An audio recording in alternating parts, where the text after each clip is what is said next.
Hello my friends, the situation with the United States military support and support in general is getting worse. Let me show you this article from Reuters, but it was also confirmed by Financial Times. Donald Trump urged Zelensky to make concessions to Russia, intense meeting sources say.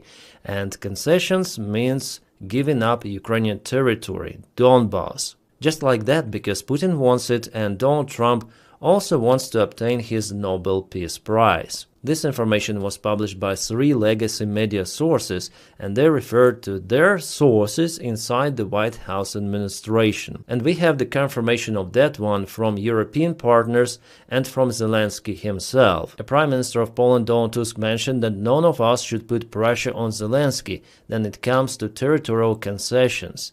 We should all put pressure on Russia to stop its aggression. Appeasement was never a road to a just and lasting peace.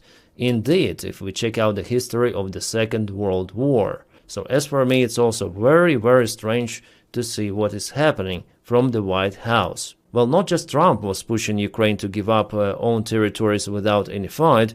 The main adversary, maybe even Russian adversary, was Steve Witkoff. He pushed Zelensky openly. Zelensky already commented on this issue. It was Witkoff who pushed the idea of giving Donbass to Putin. But I think it was not only Witkoff. As it was written before by legacy media, Donald Trump also asked for it. Zelensky here just doesn't want to tell about the United States president openly, because it might potentially harm reputation and further negotiations. The president of Ukraine revealed that it was United States Special Envoy Witkoff who brought up the idea of Ukraine giving up Donbass during their meeting in Washington. Well, Witkoff mentioned during the meeting that there were some of the referendums conducted by Russian side, so maybe Ukraine should give up those territories. Yeah, the territories which were not fully occupied, but Russia conducted their referendums. Especially if we take places like Zaporizhia Oblast, yeah, where the main city is still not occupied by Russia and most of people live. But you know what Russians say? They say that people from Zaporizhia were coming to occupied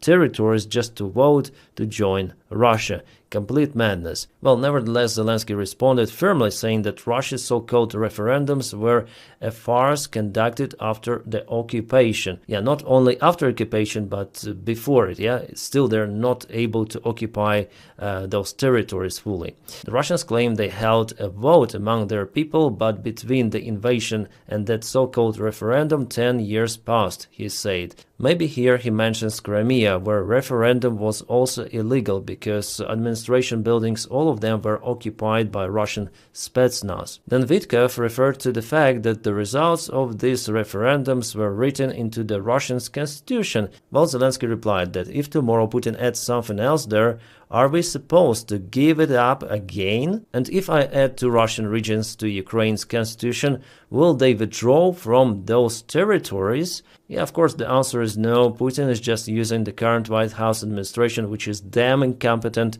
in its own favor. I would say it's the most effective Russian weaponry, not military, no, this diplomacy weaponry, which is only possible with the help of Taco and his crazy team. So all of the previous statements about tomahawks, about Ukrainian support, about the Russian economy problems, Russian heavy losses and so on, all of that is just this fog for the real actions of Donald Trump, and the real actions that he is not willing to support Ukraine, that he wants to finish this war as he sees it, and even following the Russian scenario and even forcing Ukraine for capitulation is one of the main scenarios for Donald Trump. At least he pushes Ukraine to sign that capitulation, and to both Russia. Also, Trump added that if Ukraine refuses to sign this capitulation agreement, well, in this case, Russia would just destroy Ukraine. Well, I may say that Russia is already trying to destroy Ukraine for almost 4 years. This winter is going to be 4 years since the start of this crazy war,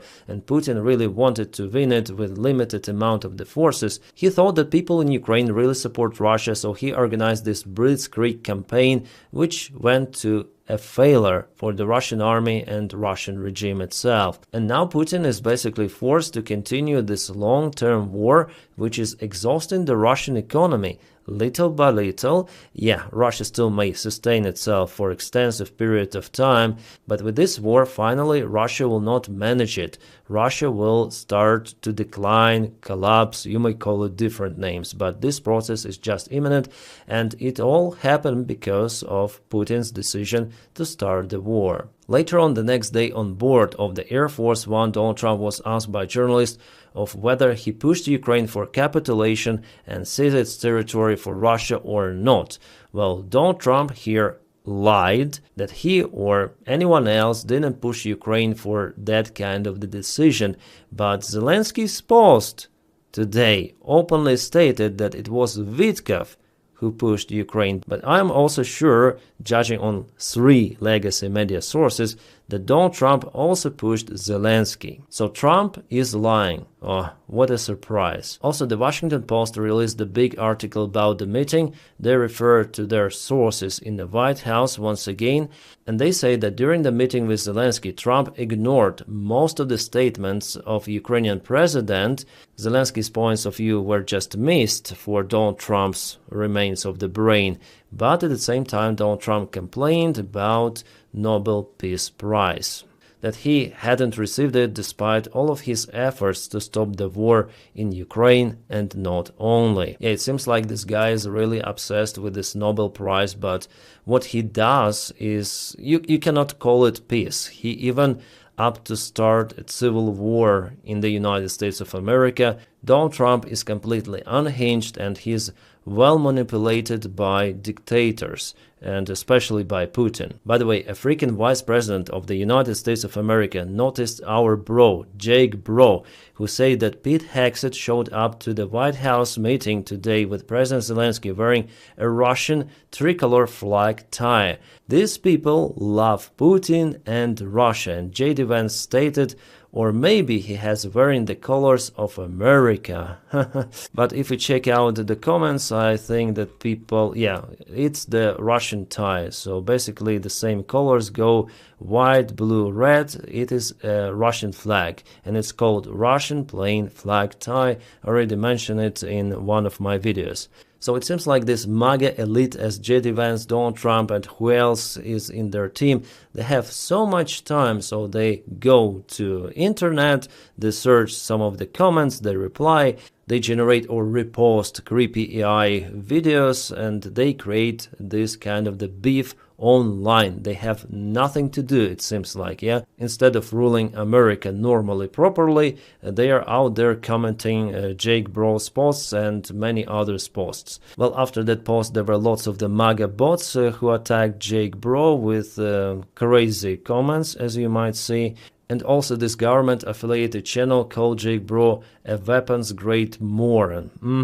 An official White House government account just called me a weapons-grade moron. Yeah, White House has a rapid response, and also classical White House, yeah? That's the new stage of the idiocracy of the United States of America. I mean, their government. United States is, after all, a great country, awesome people, but somehow they elected with majority Donald Trump. Now, of course, it is different. People mostly disapprove Donald Trump, and you may check out these statistics or any sort of the other one. Most people are dissatisfied with Donald Trump's action, and we are reviewing the foreign policy, right? His attitude towards Ukraine, Russia, China, and so on. And we see how incompetent Donald Trump in that field, but he is the same incompetent in any sort of the other fields, internal as well. People see it, people disapprove, but even the first year of the Donald Trump's presidency is not yet over. So the more crazy stuff to come from this guy for the next 3 years, but this number will grow, and this number will go down for sure. So the only support Ukraine may get is from the European Union countries, and luckily still the United States of America may sell their weapons, for the higher price than usual, to our European partners, and they may send it to Ukraine. Unfortunately, for the next 3 years, it's gonna be like that. Trump really was shouting at the meeting. He called Ukraine to capitulate, or else he said to Zelensky that Putin will just smash you. We have this quote published by the Washington Post, and Zelensky already mentioned that no matter what someone may say to us, we're not gonna give up territories without any fight, voluntarily capitulate. No, it's not the way how it works. And it's a good thing. Zelensky really shows the strengths to everyone, including Donald Trump. Yeah, Donald Trump absolutely likes that someone kisses his orange ass, but it's not the case with Zelensky. Maybe Mark Rutte, maybe some of the European politicians may do that, but not the leader of the country at war with the biggest nuclear superpower, because after all, Russia has more nukes than the United States of America. So Donny understood that he should go and F himself. Well, maybe he'll prepare for the meeting with Putin, but it will fail as miserable as the last time in Alaska. And by the way, Moscow already rejected the proposal to freeze the war at the current front line. Peskov mentioned it today that position of Kremlin remains the same, that Ukraine should give up all of the territories which are written in the Russian constitution. So Russia still wants to achieve its goal in Ukraine using military forces, but all of that, guys, is just useless. Russia is crawling little by little. According to any sort of the predictions,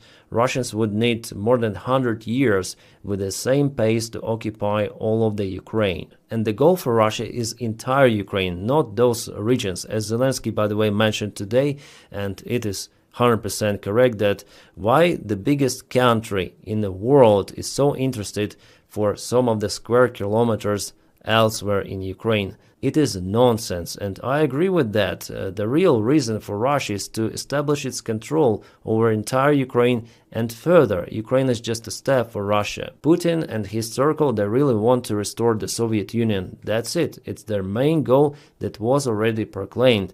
And by the way, Donald Trump was speaking about security guarantees for Russia, but security guarantees were proclaimed by Russia in 2021 for NATO to retreat from the Eastern Europe, entire Eastern Europe, and for Russia to establish its influence, so ruling over the ex-Soviet Union bloc countries. Like, for example, Poland, Bulgaria, Czechoslovakia, part of Germany, the countries which were affiliated to Russia, or Soviet Union, it's better to say before. But now they're fully in NATO. But Putin demands to turn everything upside down. This guy is nuts. And Trump is also nuts. So they found each other. There are some sort of the lovers, and they push Zelensky for capitulation. But obviously, Zelensky would never ever agree on that. It's nonsense what those old crazy grandpas are telling to our president. Yeah, sorry guys, I have to follow politician news because they touch Ukraine a lot, and it was vivid for me from the very beginning, even before Donald Trump was elected, that this scenario is pretty much possible. So it is happening. No surprise. For many it is surprise, but yeah, not for me. And my friends, thank you so much for continuing supporting me, my job here every day on Patreon membership. Thank you so much. Without you, I'm really nothing. So you make this content possible. My friends, I wish you all a peaceful sky wherever you are, and have a great time.